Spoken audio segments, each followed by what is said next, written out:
observed as Red Planet Day, the fourth planet from the Sun, the red planet or the Mars.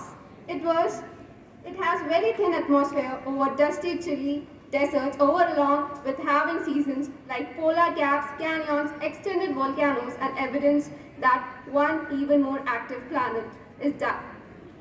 more even active Mars is dynamic planet. On November 28, Red Planet Day is observed as a remembrance of 1964 NASA launch on Mars.